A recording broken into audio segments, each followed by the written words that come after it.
everyone. Welcome to Speak Now Pro Wrestling, Episode 3 with myself, Denise Salcedo. It is the October 14th edition, and we have so much to talk about. Tonight, I'll be sharing my thoughts on the G1 Climax 30 from the following dates, October 8th, 10th, 11th, and 13th. That is 4 nights of non-stop action from New Japan Pro Wrestling. And then in the second half of today's show, we will be discussing both AEW Dynamite's Anniversary show and NXT. So much to get into. But before we get started, I do want to thank you all so much for returning, whether you're watching this on the live stream, whether you're watching this on a replay, or you're listening to the audio version of this. I want to thank you all so much for taking part of Speak Now Pro Wrestling. And I do want to let you all know that if you are watching in the live stream, feel free to send in any super chats at any point in time through tonight's stream, because I will be reading your guys' thoughts, your comments, whatever you guys want to go ahead and send in. Super chats are very, very much appreciated throughout this stream. I will also be reading your comments and anything else you send in throughout the entire night.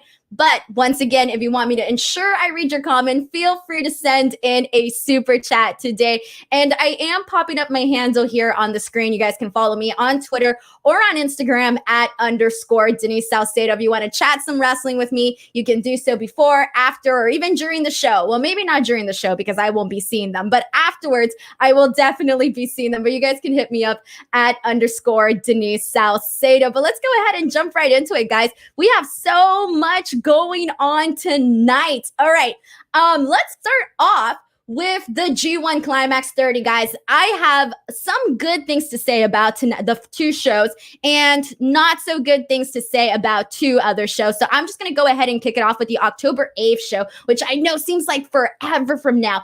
I swear, it's like you blink and there's already a new show for the G1 that you got to keep up with. So a lot of wrestling to really keep up with. But I will say this, the October 8th show, overall, I thought the show was sort of one of the weakest ones that I've seen throughout the G1. There wasn't really anything that I loved from this show. However, if you guys differ, you have a different opinion, please feel free to send in any comments on this one here. But let's just kind of talk about what we saw in the October 8th show. So we did get to see Torujano versus Zach Saber Jr. This match had some very funny moments, as you can expect from a Torujano match. I mean, you know you're going to have some good spots. Speaking of which, some of my favorite spots for this match I thought was funny when Torujano tied Zach Saber Jr. onto the barricade, and he taped him up with the chair, and you know he was struggling and he couldn't get out from there, but he ended up figuring it out. I thought this match had some enjoyable back and forth interaction between Torujano and Zach Saber Jr. Let's see. Kushtan Clan has a comment already. Says, comedy wrestling is really killing my vibe personally. I would say that comedy wrestling isn't for everybody, but when people like Toruyano, who probably does it the best, do it, I very much appreciate it. So I don't necessarily hate it, but comedy wrestling is for some people and maybe isn't for some people. So I do get where you're coming from, but I do enjoy seeing people like Toruyano who do it fantastically. Let's jump into another match, Juice Robinson versus Naito. So unfortunately, I have nothing good to say about this match. I thought it took forever to get started, and Juice Robinson, I think, used to have more flair, in my opinion. And as of late, he's been coming across as a little bit bland. I think he does need something a little bit more to pique my interest. I don't know if you guys are feeling this way, because we have been seeing this new look from Juice Robinson. But for me, I personally think that we are missing a little bit more when it comes to just something that really gravitates to Juice Robinson. And Nelson Wade has a comment here. He says, Juice nearly killed Zach. You know what? I just didn't like this match, guys. I thought that it went longer than expected, not longer than it expected, but longer than it needed to be. So I'm not going to pretend that I enjoyed this one. Match I did enjoy more, surprisingly, because I wasn't expecting to enjoy this match. It was Evil versus Hiroshi Tanahashi. I thought this was probably the most entertaining match we've seen out of Evil. But then again, I think the reason for that is that he was in the ring with the ace, Hiroshi Tanahashi. Tanahashi. So that probably explains it very well. I do like, and I know that Evil does this a lot, but I did like how it sort of worked into this match when Evil put the chair around Tanahashi's neck and basically slammed him in with another chair. Even though he has done it, many times before, I do like this spot. And I thought that it worked great in this match. Evil did win with the everything is evil, and he looked pretty impressive here, guys. Honestly. So, but to be honest, October 8th fell really, really short for me on this one. But guys, now I need to seriously start raving and ranting about the October 10th show. So I didn't really have anything good to say about the October 8th show, but I have a ton of amazing things to say about the October 10th show. And if you have not watched the G1 for this night, I seriously recommend that you check it out. Like if you're just kind of jumping around, watching certain things, not watching other things, just kind of going with what people are saying or what people are enjoying, I definitely think that October 10th is the show that you need to watch. So, all right. The first match that I need to brag about and brag about big time was Jeff Cobb versus Tomohiro Ishii. This match was so freaking cool. My jaw dropped like a million times throughout this match. So both sort of started off the match. They were both running into each other, hitting each other with their chest, just like running into each other, chest to chest, man, like two cars just colliding with one another.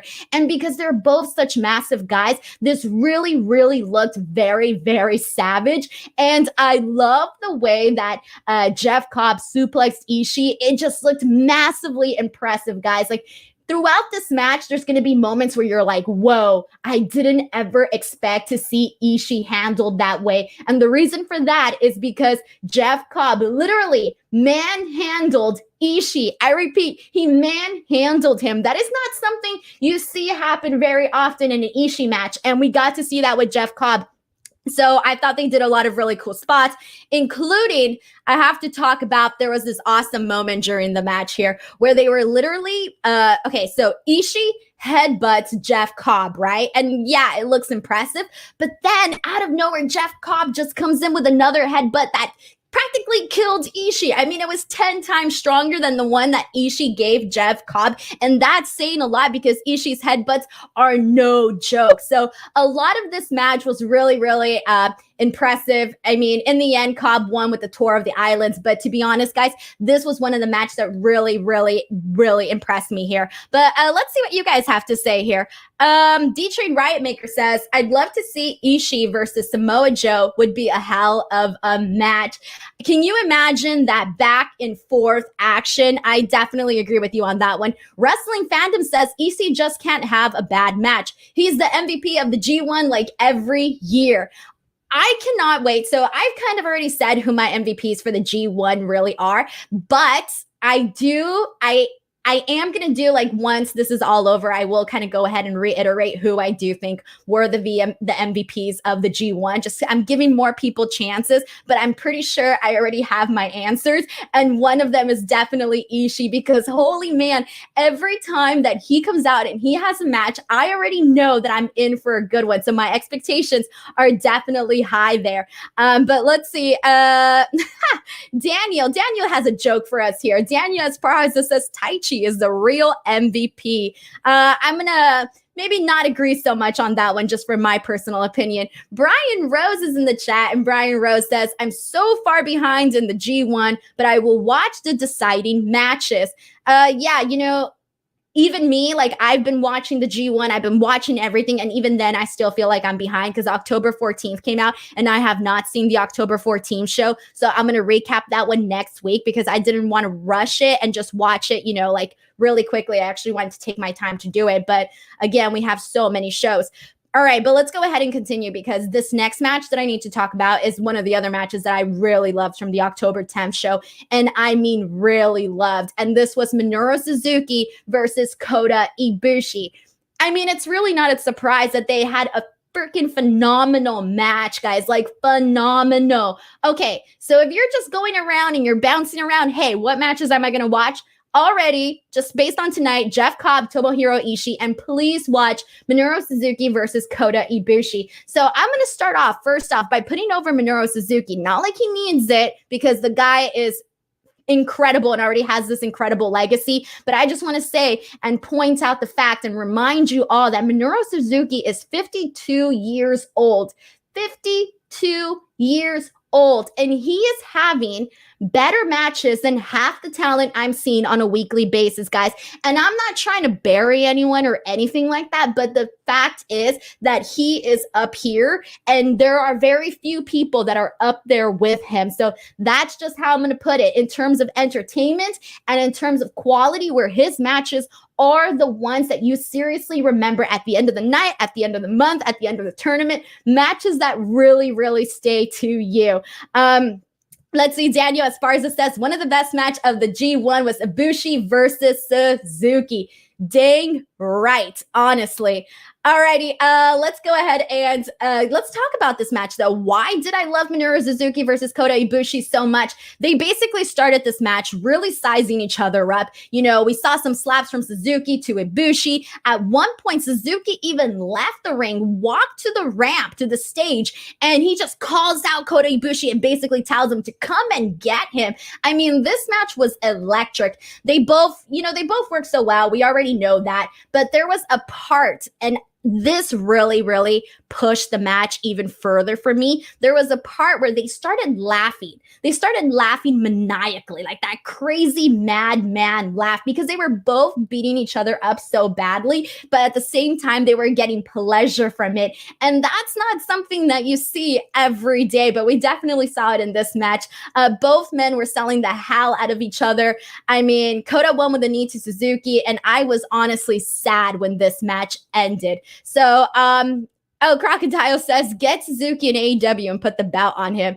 Oh, man, Suzuki is great. Oh, God. I'm not going to continue on raving, but just know that I'm a fan. And one of the other matches that I will say was good from this showing as well, from the October 10th show, was Okada versus Shingo. I will say that it was good, but I think that the matches that I mentioned previously were a lot better and definitely outshined this match. But if you are looking to, watch certain nights of the G1, do not skip the October 11th show. And moving on, October 11th, you know what? I didn't really like this night, guys. I don't know if there were certain things that maybe you guys liked about it, but to be honest, I wasn't really feeling this one. But before I move on to why I wasn't really feeling this night, we have our first super chat of the evening, and it is Crocodiles. Crocodile says, give me Suzuki Gun and Suzuki in AEW. Crocodiles, thank you so much for sending in a super chat. Once again, guys, the super chats really, really do help out, and I do keep 100% of the portions. So if you like what you're seeing, you're enjoying the show, you're having a good time, feel free to send in a super chat whenever you please, and I will 100% read your comment in this chat. All right. In this stream. All right. So October 11th for the G1. Like I said, I wasn't crazy about it. There's really two matches that I actually want to talk about, and I would say it was Hiroshi Tanahashi versus Goto. This was a decent match. They always have really great chemistry together, so that's already a given. I will say that it was probably one of Tanahashi's best G1 matches for this G1 so far. They both really tired each other out, but at the end of the day, I wasn't completely crazy about it. The other match that I wanted to talk about was Naito versus Evil. Naito started off this match with a really fun pace. That's one of the things I love about Naito, is just how fast he is. Overall, they kept this match steady. It was fine. But the thing that I really got from this match and from all the matches that I've been seeing, pertaining to Evil, is that they've been making Evil look really good in this tournament. And by that, I mean he's looking a lot better in this tournament than I expected. And I've been enjoying a lot of the matches that he's been in. And to be honest, that wasn't something that I maybe would have predicted. So there you go. But now let's get into the last night. For those of you who are asking when we're going to get into AEW AEW Dynamite and NXT, we will be getting into that. I'm just going to go ahead and recap one more night of the G1, and then we're going to go ahead and get into AEW Dynamite. But October 13th for the G1 Climax, guys, it was a really good showing. There were several matches that I really enjoyed, and they were Jeff Cobb versus Will Osprey. Again, Jeff Cobb is on a roll. I think that his matches from the start of the tournament for this G1 weren't necessarily that great, but the matches that he's been having as of late, like the one with Will Osprey and the one that I just mentioned with Ishii, have been really, really good. Maybe some of his best work. In terms of Jeff Cobb versus Will Osprey, I really liked how they played off the fact that Jeff Cobb's size and his power could keep Will Osprey from really doing his high-flying maneuvers, which was great. They've been making Jeff Cobb look like a force to be reckoned with in this tournament with his strength alone. So I'm really liking what they're doing and what Jeff Cobb is doing in this. There was a really great spot that I need to talk about because when I saw this, I marked out for it. So there was a part where Jeff Cobb literally lifted Will Osprey above his head and then just spun him like a frisbee until he hit the mat. And that was just a cool visual. Overall, a really good win for Jeff Cobb. Lastly, I do want to talk about, actually, we have two more matches that I need to talk about, guys. I said October 13th was good. The other match was Minero Suzuki versus Jay White. I was interested in seeing how this match would play out because both of these guys have very different personalities, but the personalities that tend to clash with one another. So I was interested in seeing how they were sort of going to play off of each other. And I will say that it did not disappoint whatsoever. It felt like Minoru Suzuki was trying to teach Jay White a lesson throughout this entire match, just basically by beating the hell out of him. And I think we really, really got that in this match, especially when Minoru Suzuki gave him the eyes. Like if I was going to read a message coming from Minoru Suzuki's eyes, it was, I ain't playing games with you, okay? I'm here to fight and I'm here to kill you. That's exactly what I saw from Minoru Suzuki's eyes to Jay White. So good match. Overall was really aggressive and I loved it. Thirdly, the last match that I want to talk about for the October 13th show, right before we go into AEW Dynamite, is Ishii versus Okada. Ishii almost killed Okada with the chops that he was giving him to the chest in this match. There was also a really cool moment where Okada gave Ishii a DDT, but instead of Ishii actually just falling straight toward the mat, instead he was stuck sort of in like a headstand position. So he really, really sold this DDT to just look even more impressive. And I mean, we see DDTs left and right, but this one just looked extremely cool because of the way that Ishii sold it, just giving it that extra, that extra love, that extra kiss on that one. The finish was good. Okada got him with the red ink and Ishii was lights out, guys. Lights out. So honestly, really good showings. Again, October 8th and October 11th were definitely weak for me. But if you guys want to check out, the recent shows, I would definitely check out October 10th and October 13th because I think they had some really good stuff. Now, before we get into AEW Dynamite, I do want to remind you all that next week I will be covering the final nights of the G1, that I will be talking about the 14th, which is tonight because I haven't seen it yet, the 16th, the 17th, and the 18th. So it should be a really good time to kind of go into there. Alrighty, guys. It is now time to go into AEW Dynamite. But we do have some comments, guys. Make sure to send them in. I'm going to go ahead and see what you are all saying. Andy R says, I need Koda Ibushi in all of the things. LOL. You know what, Andy? I cannot blame you on that one. Put Koda Ibushi on everything. But he's like ketchup on fries, all right? They just go very, very well.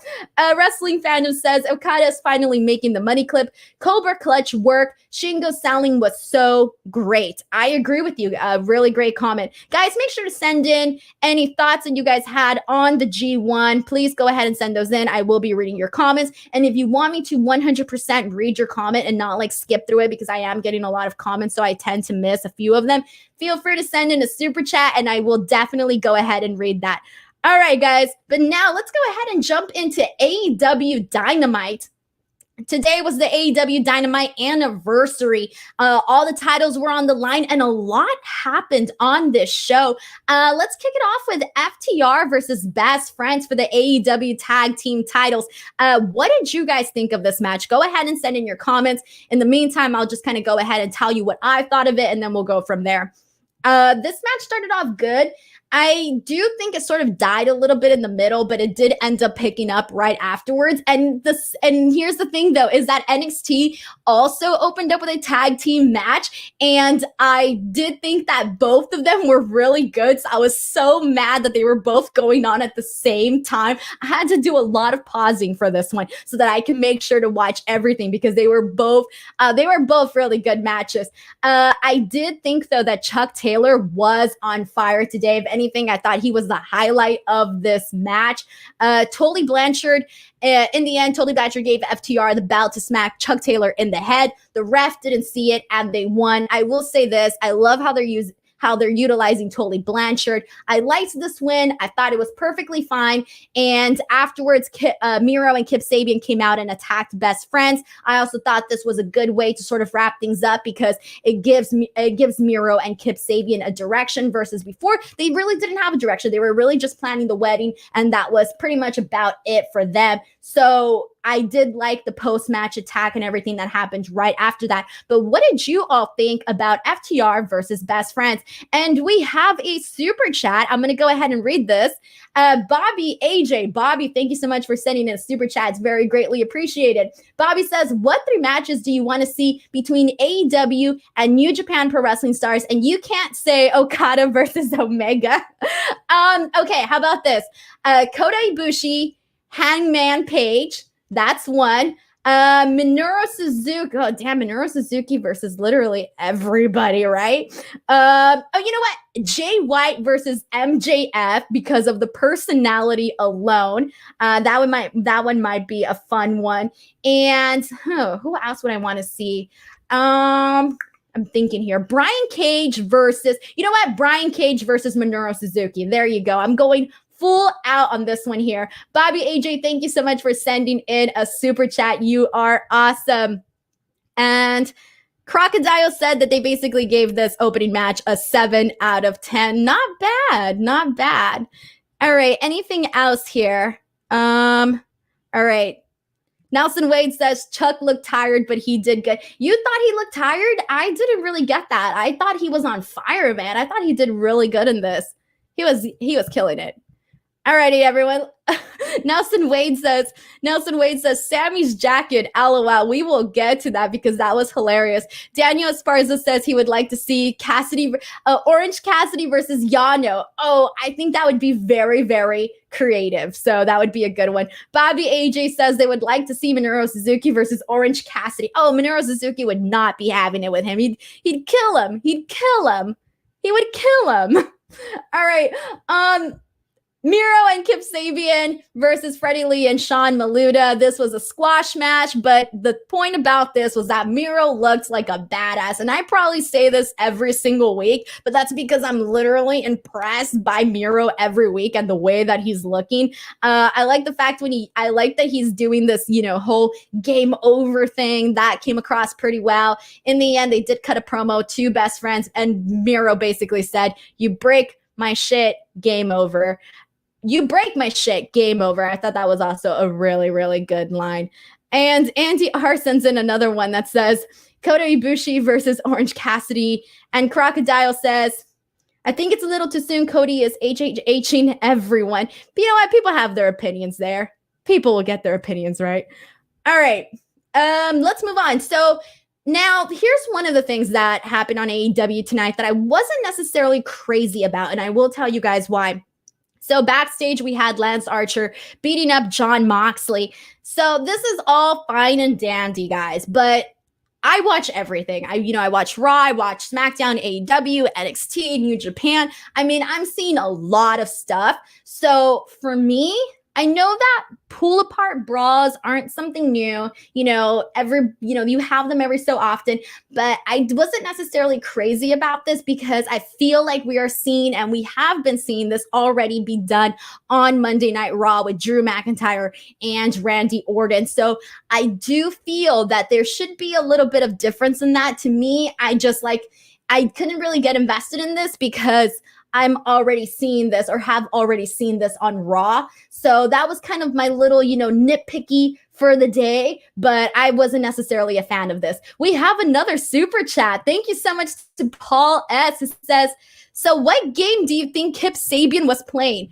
All right, so you guys should know now, I'm not a gamer. I don't know anything about games, so I have like no answer for you because I have no clue about video games. And I know video games is like super popular and everybody plays video games. I'm like the last person on the planet that doesn't. So unfortunately, Paul, I cannot give you a brilliant answer on that one, but I very, very much appreciate your super chat.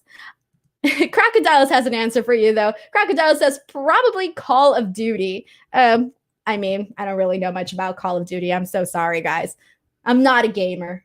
Oh, I should start, though. Alrighty, guys, we're going to go ahead and move on, but please do not forget to send in any comments, opinions, questions that you may have throughout the show. Once again, if you want me to fully read your comment, please make sure to send in a super chat. Now, so I was saying that I didn't like the Lance Archer, John Moxley backstage brawl, whatever. I'm just nitpicking. But I will say that I loved, and I mean loved, this next segment. And it was the MJF, Chris Jericho, Inner Circle segment. I loved everything about this, guys. Everything. All right, so MJF comes out. He brings out Chris Jericho to listen to his groundbreaking announcement. He gives Sammy Guevara an oversized jacket, which was hilarious because Sammy Guevara puts it on. He's like swimming in this big jacket. Oh, that was so hilarious. MJF says he wants to touch Chris Jericho's hair. He touches Chris Jericho's hair. And I can't even tell you everything that was said verbatim for this, but it was so hilarious. And just the way that MJF delivers his lines, we already know all this. He's really great on the mic. And this just had me cracking up. It was so good. It was a funny segment. And in the end, they're going to be having and I'm going to mess this up, guys. I'm not going to say this right. They're going to be having a steak dinner, but it's going to be called Le Dinner du Bonheur. I don't know if I'm saying that right. Le Dinner du Bonheur. I'm probably not, but the point is that's happening. So I think that's going to be really good. I think overall, all the Jericho MJF segments have really been hilarious. And it's not, it's comedy. It's not always, easy to do. It can really go over people's head, but I definitely think that they've been doing really good stuff. Oh, we have somebody with a difference of opinion. I like that. Sam B says, I thought the MJF segment was bad, cringe. Oh man, I'm sorry, Sam B. I have to disagree. I thought it was hilarious. Crocodile says, MJF needs to cut the promos down a little. What? I have to disagree, Crocodiles. I don't think so. He's making me laugh, so I like it. Matt Kale says Sammy's jacket, laughing, crying, emoji face. Wrestling Fandom says, so what's everyone's opinion on Animal Planet? Hate it or love it? Hey, I posted that poll on Twitter. I asked people, do you love or hate Animal Planet? Because according to Chris Jericho, he hates Animal Planet. I haven't seen Animal Planet in years, but from what I remember, I enjoyed it, like the random times that I watched it. So there you go. Bobby AJ says the MJF promo was cringy, but I think that's how he meant it to be. Well, I think so too, because he was coming across as like a fanboy, and that's how he's been coming across with Jericho. But I just think that all his like word choices and the way that he played around with the verbiage that he was using came across really well. Walrus says, why did they make Sammy look silly when later in the night we're supposed to take him seriously? I get what you mean by that. And we'll touch base more on the Matt Hardy, Sammy Guevara situation later on tonight's show. But yeah, we're seeing definitely two different things with Sammy Guevara on that one. Andy R says Jericho with the steak dinner. LOL. D-Train says MJF taking over Inner Circle and Jericho turning face. IDK, I just feel it could be going that way. I definitely think that, so my prediction was that MJF would take over and become the new leader, but I do think that Sammy Guevara will stay loyal to Chris Jericho. So that's sort of where I'm falling apart on this. Steve O'Feem says MJF Jericho stuff is top notch. Yeah, they play so well with each other. And just when you really have that like really good chemistry, like you can tell they're having a good time, and you can tell a lot of it is improv too, which makes it even better. So I do like what they're doing when they're doing with that. John Hansen says, I think we forget that he is only 24 years old. Not everything is going to be a home run. He'll continue to improve in all areas. And we have some super chats. Guys, you're awesome. I was almost getting sad. I was like, oh my God, I'm not going to get any super chats, but you guys have been sending them in. So thank you so much. Chris Ludexis says, love MJF's work. Have you seen the video of him singing You Are My Sunshine on the Rosie O'Donnell show when he was 4? What? I have not seen that. I'm probably living under a rock here, but tweet that to me at _ Denise Salcedo, because I definitely do want to see that. Thank you so much, Chris, for sending in this super chat. And yeah, please tweet me that video and I will definitely watch it.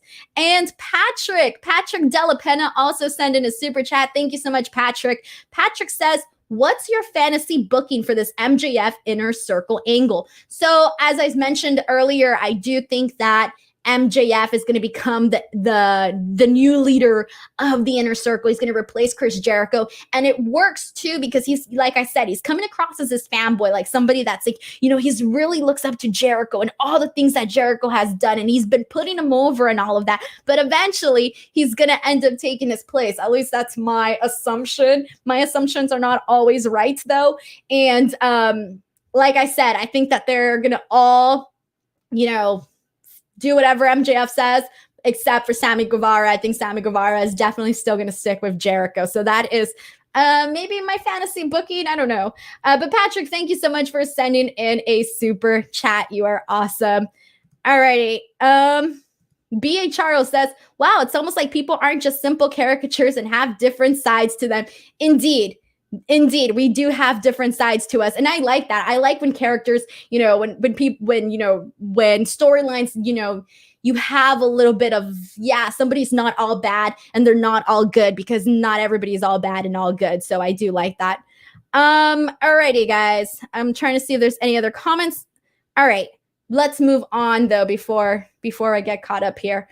All right. So love the MJF promo, all of that. After that, we got to see this segment with Britt Baker and Tony Schiavone, and she's getting a petty Manny with Tony Schiavone. There was a lot of feet in this.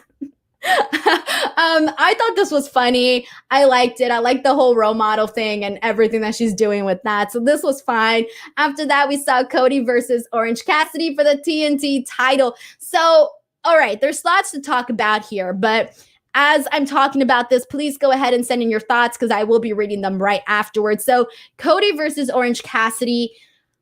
It ended in a time limit draw. So I liked the way that it ended. I thought the finish was smart in order to protect both guys, but add heat to it at the same time. However, I did think that the problem is that they should have played up the title really having a time limit more, just to sort of plant seeds in people's minds. And I don't think that was necessarily there from the start. So I will say that it kind of dropped the ball for me on that one. But overall, this was fine.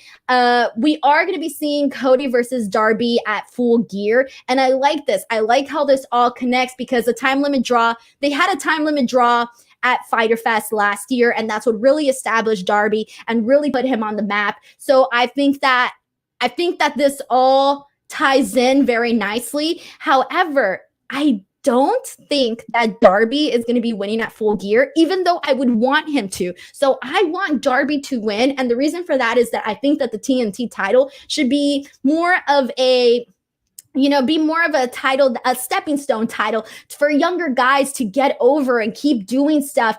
It's seen on par with every other title, but I do think that the younger guys could make more use of it. So I think guys like Darby having the TNT title would do a lot more than Cody having the title. So I hope we do get to see that down the line there. But let's see, what did you all think about this match? John Mangella has a question, says, do you like blondes or black hair, Cody? You know what? I'm a fan of the blonde hair. The black hair looks too vampire to me. I think the blondes kind of looks edgy and cool. So I will say the blonde hair. And Daniel Esparza says that the timing was perfect. Brain Man 02 says Cody versus Orange Cassidy is my match of the night. FTF. Match of the night. Interesting. Okay, not bad. And T.O. says, I disagree. Read the time limit draw. I thought it was going to a draw from the time the 10-minute mark was announced. Okay, so you definitely already had that, established in your head. Okay, I'm trying to see what else are you guys saying. Okay, Kevin G says, if Cody beats Darby, I am done. He already beat Darby twice. Yeah, I see what you're saying. Like, he can't necessarily get beat twice. So I do hope that Darby ends up winning. But at the same time, it feels like it's too soon for Cody to lose the bout. So I'm a little bit stuck on this one in terms of my decision making. And CJ Mania says, Cody should have mollywopped OC. Not every match needs to be competitive. Interesting. All right. So I'm definitely liking what you guys are saying. Thank you so much for sending in all of these comments. Crocodile says, Denise with a lot of hot takes I don't agree with tonight. Wow, I'm finally bringing in these hot takes. And Crocodile also says, damn, chat people are done fast. And Nelson Wade says, we need more shirtless Tony Schiavone. I did like the part where Britt was like, cover up, and she puts the towel on his legs and covers him up. That was pretty funny. Alrighty, guys, let's move on. Where was I at? All right, so let's go into Matt Hardy makes the announcement that he is cleared. So earlier, someone said that they felt Sammy Guevara, was in a silly role at the top of the show, and then afterwards we have to take him seriously. That's because Sammy Guevara basically came out and, no, it didn't come out, but he did, like, they had like this little video for him where he's basically, burning pictures of Matt Hardy, and he says he's going to send him back to the hospital. Basically, they play off the fact that, nothing has really gone right in the Sammy Guevara, Matt Hardy storyline. So he's playing off of that and basically says he's going to send him back to the hospital. What are your thoughts on this feud? Because I was a little bit conflicted in terms of, part of me thought that this whole Matt Hardy, Sammy Guevara thing was done already, but we're circling back to that. And do you all think that it needed that big final blow off, or do you think this feud is pretty much stained over and done with? What are your thoughts on this one? Because I'm sort of going back and forth here. Like, part of me feels like, yeah, it's done already. But at the same time, I'm like, okay, well, they never really had that one big final blow off. So I'm a little bit conflicted on this one. A wrestling fandom says, I really hope future Sammy Matt matches are safe. B.A. Charles says, I just hope Matt doesn't die. Well, I definitely hope not either. And Sam B says, just a regular Matt Hardy Sammy match. And Patrick Della Pena says, I feel like it's getting stale. And that's what I mean. I think a lot of us thought that they were really over and done with, that they weren't going to really circle back on that, but they definitely are. And Vato Hansel says, Sam should beat up Matt like The Rock did to Mick Foley in front of his family, LOL. And Nelson Wade says, how will Sammy injure Matt Hardy next? Well, hopefully not. I know, like, we're all like laughing and making jokes about it, but like, seriously, hopefully not, because there was the whole chair thing. There was everything that happened with that, the concussion and all of that, which was just awful. And so, Patrick Della Pena also says, I'm not interested in this match at all. And B.A. Charles says they should have a Nerf and pillows match. Oh man, bringing the safety in here. T.O. No says Hardy Sammy is past its best date, in my opinion. All right, so I think most people here, based on what I'm reading here on the chat comments, I'm thinking you guys are all pretty much over and done with this whole Matt Hardy, Sammy Guevara thing. So I'm interested. That's very interesting to me, because I was very, like I said, I was very conflicted on this. Kevin Nash is cool says they should end the feud. I like Matt as a manager for a little while. And Matt Cole says Sammy will turn face with Jericho. And Vato also says it's been a mess. Michael Hellman says, I think Sammy is going to turn face soon based on what is happening between Jericho and MJF. Alrighty, I don't know what. Oh, okay. Jonathan Morrison says, don't see any point in Matt doing stupid bumps anymore. Ah, man. See, I'm conflicted on that one too, guys. I'm conflicted. And I said this on my review after the pay-per-view, is that I don't like, I'm not obviously a fan of these like big, insane, bumps, especially like the one that we saw at the pay-per-view. And that was just horrible to watch. But at the same time, it's like, man, it's wrestling. So anything can happen at any point in time. I mean, look at Ridge Holland. Like, he his leg just went the opposite direction, and it wasn't anything major. And look at him, he got hurt, and just stuff happened. So I don't know. It's very. I get a little bit conflicted when it comes to all of that, to be honest. Reggie Simmons, Reggie, thank you so much for sending in a super chat. Reggie Simmons says, "Love this show." Thank you so much, Reggie. Honestly, that makes me very, very happy. Just a side note, I'm so happy to be doing the show, but at the same time I was so nervous. I was like, oh my god, it's this whole new audience. I'm like the first girl, so I was very afraid of what people were going to say or think about me and all of that. So whenever I get comments like Reggie Simmons saying love this show, it really, really makes me happy. But enough about me. Let's continue on with AEW. All right, so you guys are going to maybe start hating me right now because I have another hot take maybe on something I did not like on AEW, guys. So basically they wanted to announce 4 teams for a fatal 4-way for the number 1 contendership to face FTR at Full Gear. And they did so by doing a luck of the draw thing, the little golf balls or whatever you want to call them, the little balls inside the little gold cage. Oh my God, I don't even know what it's called. But they basically, pull out the balls, read the tag team, and whoever the 4 teams are, they're going to basically go into a fatal 4-way match. I did not like this. I was not a fan of this because AEW does their rankings. And I think that doing something like this negates the rankings. And it seems like, what is the point here? What is the point if you're going to be doing these rankings and then you're just going to leave it up for the luck of the draw for just whoever to be in those 4 to be those 4 tag teams. So I don't like that. I'm not a fan of it. And the teams that were chosen were Private Party, which I should mention are not ranked. John Silver and Alex Reynolds from Dark Order, not ranked.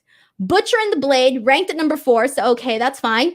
Young Bucks, ranked at number 2, fine. But then what about teams like the Natural Nightmares that are ranked at 3 and Santana Ortiz who are ranked at 5? Shouldn't it be like the top teams that are going into these fatal 4-ways? So that's honestly my opinion on this. And I posted this on Twitter and I saw some people were agreeing with me. Some people were disagreeing with me. Some people were finding loopholes. But at the end of the day, it really negates the rankings in my opinion. I'm not a fan of the rankings, period, because I do think it ends up putting them into a corner when it comes to their booking. So I did not like this whatsoever. Not a fan. So what are you all saying?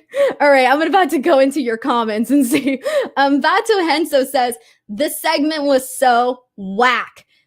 All right, see, I'm not the only one. And then Kevin G says, do you think there should be more cage matches in AEW? It's not. Wait, you mean like Brian Cage matches or cage matches? What are we talking here? I read that as cage matches. Steel cage matches.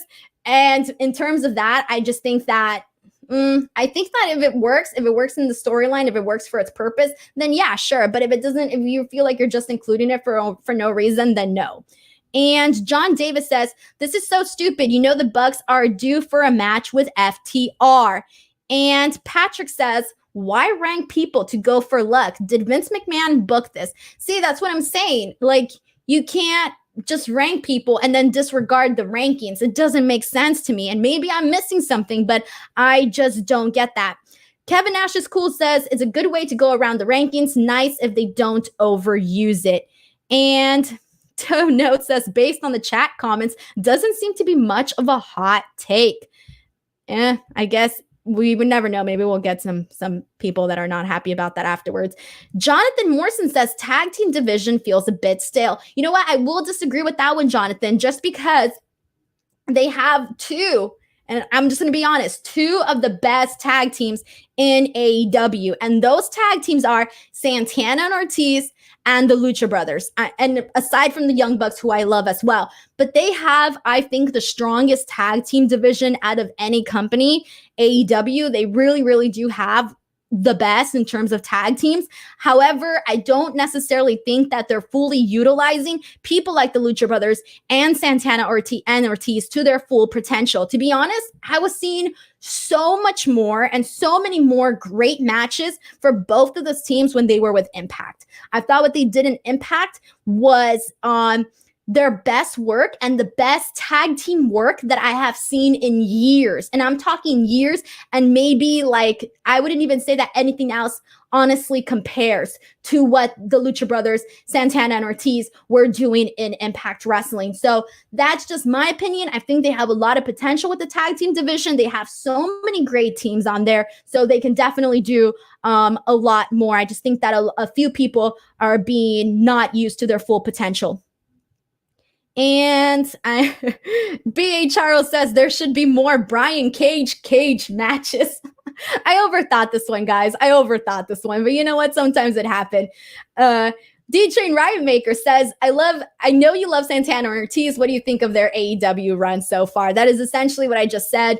Santana and Ortiz, I love them. I'm a big fan. I mark out for them all the time. With that being said, they're not being used to their full potential, and that's just the truth. Their work in Impact Wrestling, a million zillion times better, and that's just the nicest way that I can put it. So hopefully we do get some more work on that one. Patrick also says the tag teams in AEW are insane. They really, truly are. So I agree with you on that one. Alrighty, everyone, let's go ahead and move on because we still have NXT to talk about, and we have roughly about 15 minutes here on the show. So I'm going to go ahead and continue on. So I wasn't a fan of this. Let's move on. Hikaru Sheeta versus Big Swole. You know what? Hikaru Sheeta, she's a good worker, guys. She really is. But just like Asuka, she needs a better contender. Somebody that is really going to challenge her and elevate her and herself as a champion a lot more. One of the major issues that I'm seeing with Asuka in her reign is that she doesn't have challengers that are really elevating her as champion. That is the same thing that I'm seeing with Hikaru Shida on AEW. She doesn't have challengers that are really bringing her up to that next level. So because of that, something is completely missing from Hikaru Shida that is taking my interest away. And if she were to have somebody, a better challenger, somebody just to really, really make her that much better as a champion, I think we would have a bigger focus on her. Overall, I thought this match was a little bit sloppy, so I was not feeling this match whatsoever. Crocodiles pretty much says what I practically just wanted to say right now, which was just Soul isn't ready. Unfortunately not. I don't really think that she is necessarily there yet. D-Train also says Big Swole doesn't seem to be ready, needs more work. R-Rig says Swole does not belong in the ring with Sheeta. Ooh, so I think a lot of people really felt this way with this match. Vato says, no storyline here, shaking my head. And Hikaru needs to show more. Hikaru Shida needs to show more character. See, that too. That was one of the things that I was thinking that she needs as well, is just more opportunity to really give us another dimension to her character, to who she really is. Sam B says Omega has been a failure with the women's division. The women's division, it needs work. It needs work. And there's a lot of different factors. And I think a lot of people have different opinions on what can be done for the women's division. And I just really think that they need workers they need women like a Mickie James, like a Natalya, to really go in there and work with the girls that aren't as developed. And then the girls that are, developing, they do need more time to actually have, matches and get better in the ring. D-Train also says AEW women's division, they need more ready now talent and not all up and comers. Thank you. That's exactly what I was trying to get at with that. And Chris also says that he tweeted me the clip of the MJF clip. Thank you so much. I will check that out after the show. Alrighty, everyone. So let's move on. After this, we have the main event, which was Jon Moxley versus Lance Archer for the AEW World Title. This match started off hot, and it had to start off that way because, as we mentioned earlier, we had a lot of, they were doing their backstage brawl backstage. So if you're brawling backstage, you got to start this match off hot because that's the way to keep the momentum going. And it just makes sense. And they did just that. I thought the paradigm shift to the tables was a really cool spot. However, in the end, this really turned out to be every single Jon Moxley match that I've already seen. Just your basic hardcore match. I don't feel like he's bringing anything that different to the table when it comes to his in-ring performances. So I will say that I would like to see a little bit of difference in Jon Moxley and what he's doing. After this match, Moxley retained. After this match, Eddie Kingston comes out and he starts acting like he's putting over Jon Moxley, making him seem like he's the best in the world. He tells him he's very proud of him, that he's carrying the company, and, you know, just really, really works him up to be this great old pal, whatever, right? And then he just slaps him and puts him in a chokehold and puts him to sleep. I love the closing shot for AEW tonight with Moxley's face just flat on the mat, you know, gone. But what do you guys say? Nelson Wade says Archer should have won. Do you think so? Do you think Lance Archer should have won? Because I think that maybe I don't know if it's too soon, but I just wouldn't have expected it to happen tonight. R. Riggs also says really wanted Archer to win. All right, so clearly everybody wanted Archer to win. I'm gonna agree with you guys. See, I want Lance Archer to win, though, but I just didn't think it was going to happen tonight. So I'm not disagreeing, but I'm not agreeing either. And R. Riggs also says, I love the Moxley character, but he needs to chase like the chase like Austin. Yes, a lot of characters, like they really, really do need the chase because the money is in the chase. And Crocodile says, I'm also thinking there will be a three-way Archer, Mox, and Eddie. That wouldn't be bad. That would not be bad. And Brian Mann says Lance Archer with the pounce.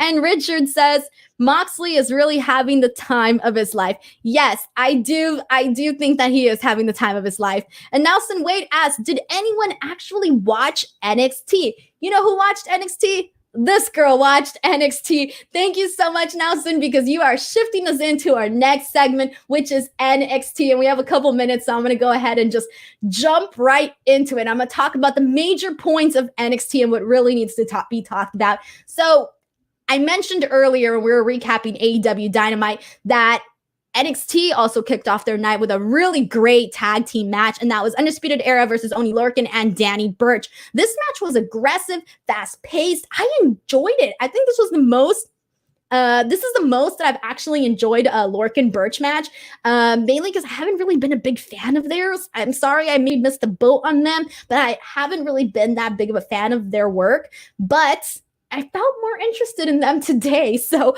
I don't know what happened. I woke up a bigger fan of theirs. It just happened tonight out of nowhere. So I'm going with it. I enjoyed this match. And Jake Atlas versus Ashante Adonis. Jake Atlas, guys, he is so impressive. He's the type of talent that he could really work with anybody that he's in the ring with. So I do think that he was an excellent opponent for Adonis. Afterwards, we did see El Legado del Fantasma come out and attack Jake Atlas. They had that, the whole Isaiah Swerve, Atlas and Adonis versus, they already announced the match though. Isaiah Swerve, Scott, Atlas, Adonis, El Legado del Fantasma, or did I miss that? Because I might have missed that. But you guys can let me know in the comments here. But that's definitely where they're looking like they're going. But if they announced it, I missed it because I was watching two shows at the exact same time. All right. So overall, good stuff. I honestly would have even liked to see this match go a lot longer. I was liking what Jake Atlas and Adonis were doing. So I did like all of that. And then Austin Theory versus Johnny Gargano. Oh, hold on. Pause. We have a super chat. Paul S. says Kingston and AEW is a genuine feel-good story. Dude, that guy is freaking awesome. I can't say anything bad about Eddie Kingston whatsoever. So thank you so much to Paul S. for sending in this super chat. All right, let's continue on. So Austin Theory versus Johnny Gargano. Here's the thing about Austin Theory is that they've been putting him in a lot of really good matches as of late. So he's been having a really good focal point on NXT. So I will say this, I've been impressed with the matches that Austin Theory has been doing. They've been pretty darn good. So overall, I would say good match. I liked it. And then Shotzi Blackheart versus Candice LeRae. I thought it was a long match, but it was good. It was what we expect from Shotzi and Candice.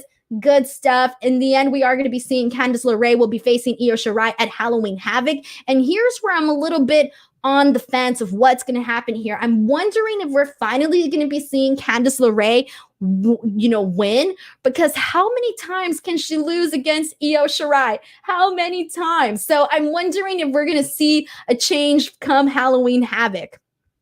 And Toni Storm versus Aaliyah. This is Toni Storm's, match since her return back to NXT. This match was quick. It was easy. It was exactly what it needed to be for Toni Storm. A nice, simple debut for her. Overall, good job. And then the main event was Damian Priest versus Dexter Lumis for the NXT North American title. You know what?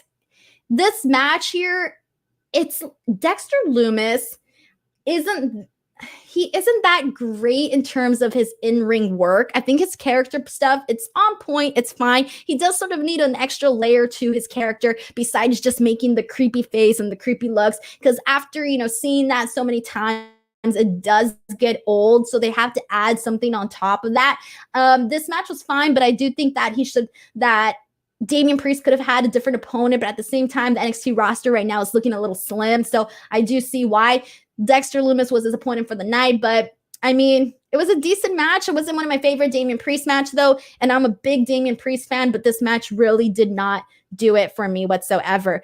All right, but we have just a few minutes, guys, and I do want to talk about the spin the wheel, make a deal for Halloween Havoc. So on October 28th, we are going to be having Halloween Havoc on NXT, and they announced the spin the wheel, make a deal. So basically, spinning the wheel for every match is going to be a different stipulation, and I'm excited for this. So get this. These are the matches that are going to be the options. They're going to have the coal miners match, trick or street fight, blindfold match, casket match, chamber of horrors match, bikers chain match, buried alive match, devil's playgrounds match, boiler room brawl, Shotzi's choice, and weapons wild match. I'm excited for all of this, guys. I'm really looking forward to Halloween Havoc for NXT on October 28th.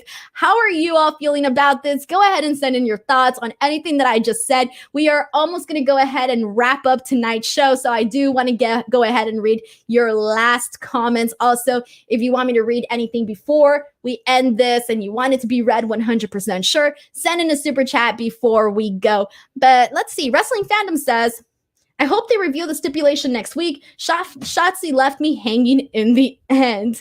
And Andy R says casket match, exclamation point. Yeah, I'm excited for all the stuff that they are doing here, honestly. Overall, both good shows tonight. I did think AEW was the stronger show out of the both, but that's just because I thought they did a lot more on their show for today, so I will say that. But that's pretty much about it, guys.